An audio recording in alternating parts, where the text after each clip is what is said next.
You probably forgot that these products by Valve even existed. My name is Braden, and welcome to Valve Guides.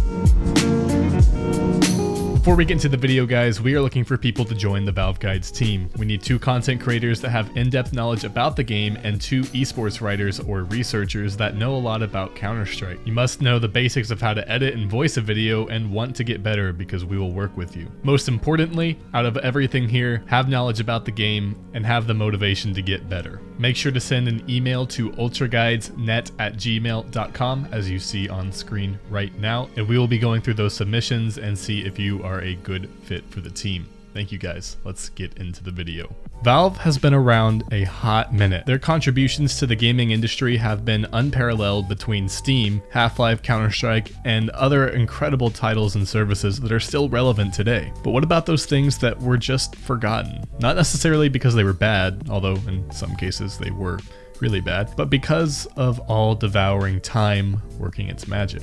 Let's look into it. Starting off, we have the Steam controller. Bring your favorite games, friends, and features to the living room with the Steam controller.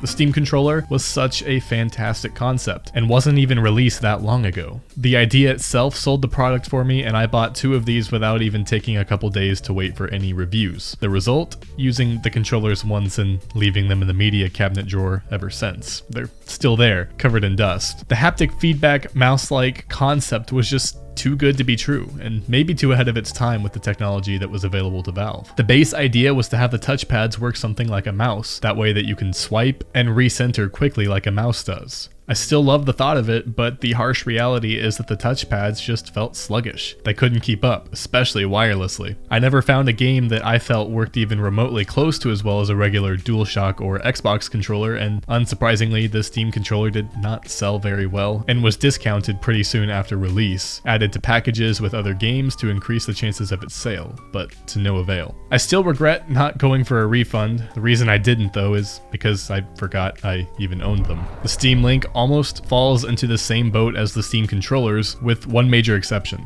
There are situations in which the Steam Link is actually convenient and helpful and fun. As long as you have good wired internet in both your Steam Link and your PC, you can stream your Steam games directly to your big screen. I used mine to stream Call of Duty World at War Custom Zombies to my projector, and it was actually really good fun, except for the fact I hated using the Steam controllers and didn't have easy access to a DualShock or Xbox controller at the time. By that point, I forgot I had the Steam Link. I really ought to go try it again sometime soon because it's not a bad product, but between making these videos and classes, it sure isn't the first thing that comes to my mind when I come home in the evenings. Although you can get the Steam Link for ridiculously low prices, as sometimes it was discounted for like $5 if you bought it with other games as a package. It really goes to show how much it didn't sell well, but at the end of the day, it's not a terrible product, just a forgotten one. Maybe not effectively marketed either.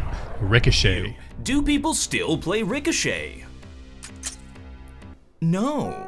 A free Half-Life mod by Valve, later released as an official standalone game. Ricochet was released on November 1st, 2000, later included in Half-Life's 1.1.1.0 update, and finally released in June 12, 2002. The goal of Ricochet is to knock enemies off of floating pads into the void or decapitate them. It's pretty simple. The only weapon in Ricochet is a disc, and discs are upgradable with power-ups, and you're awarded for points based off of your performance. There are 2 modes, Arena and Deathmatch. One of the big catches in this game is you can't jump normally though, as the pads are all floating throughout the void. You have to go to the jump arrows in order to get to another pad. Discs respawn when you decapitate an enemy, when it touches the sky, or after 7 rebounds without fast shot. And if you have all 3 discs, you can throw the decapitator disc. Due to the general lack of ability to circulate PC games efficiently and people kind of being turned off to the general idea of the game, Ricochet never really connected to a gaming audience and is considered a black sheep among the Valve games. Give props to Valve for trying to do something different though. This one just didn't take off, and most people don't even know what it is. A lot of people have it in their library and still don't know what it is. Steam Machine consoles. Steam Machines are pre-built gaming consoles running on Valve's very own operating system, SteamOS. The idea was to have an easily portable gaming PC that was as convenient and easy to navigate as an Xbox, PlayStation, or Wii. Again, great in theory, and between the Steam Link, Steam controllers, and Steam Machines all being announced around the same time, you would think that one of these products would have been successful, and also the fact that they all would have gone together together really well if they worked. But no. The Steam machines are apparently still a thing according to Valve, and you can access the web pages for them, but Valve has removed the Steam machines from the navigation tab on the Steam store entirely. The fact is they didn't sell well, and they were overpriced, and very few PC players actually wanted to be restricted to the native operating system it ran, and new users never really found their way from the console market to the Steam machines. I never bought a Steam machine myself, so I can't really speak on it from a personal perspective, but maybe that is a personal perspective in itself. Day of Defeat.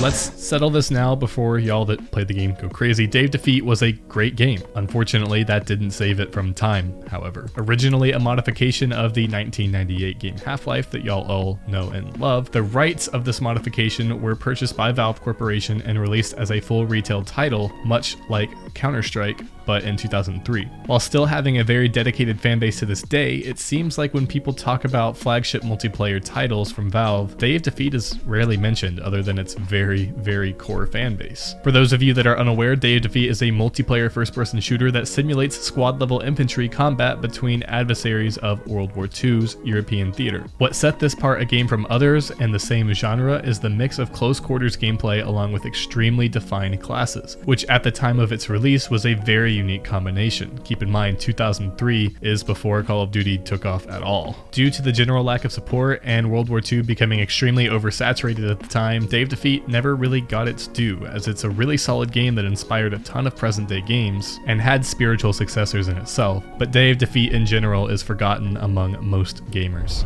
Deathmatch is one of those games that you scroll past in your Steam library and you're like, oh yeah, that exists, and you keep scrolling. Back in the day, deathmatch game modes were all the rage. Unreal Tournament and Quake are the first that come to mind. That fast-paced Twitch reaction, invigorating experience of the early 2000s. Deathmatch is simply a Half-Life mod that fit the craze of the time. Later, Deathmatch was updated with a Source version. With that, you can imagine one of the main selling points for Deathmatch were the benefits of the Source engine physics and customization settings. With all that being said, I've had Deathmatch installed for years, but I can't even say that it's crossed my mind in the past 3. This is not to say that there are zero people who still play the game, but let's be real, the vast majority of y'all haven't even touched this game ever, and those that have probably haven't even thought about it in years, much less touched it in years. Steam Machine desktops. We couldn't leave Steam Machine consoles and desktops to be lumped together. This one's kind of reaching, but it's really not reaching at all. The cheapest Alienware Steam machine that we mentioned earlier, that was a console, cost about $450, an iffy price to try to break into the console market, but not absolutely obscene. It was small, portable, and even resembled a gaming console. But now we're talking about the massive $1,100 desktop monster that was the Main Gear Drift Steam machine.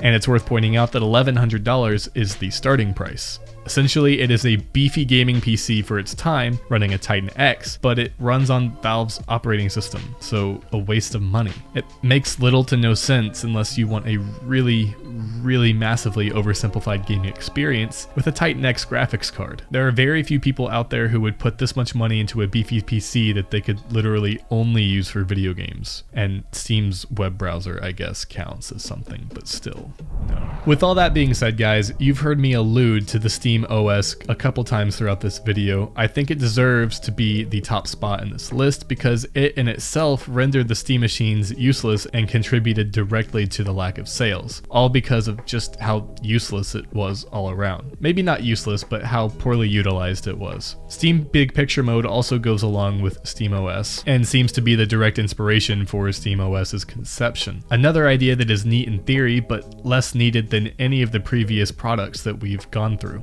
It really just doesn't need to be on PC. The single and only benefit is that it makes it easy to navigate through Steam with a controller. And I'm not gonna lie, I tried to use Big Picture while I was in my younger days because I thought it looked cool, but it took a huge hit to the performance of my old rig. It was just too much. There's a very small market for Steam Big Picture Mode, and I'm sure there's actually some people that use it properly and use it well and enjoy it. But the likelihood of SteamOS or Big Picture Mode even entering the brain of most consumers, and even once a year, let's say, is very low. Very low.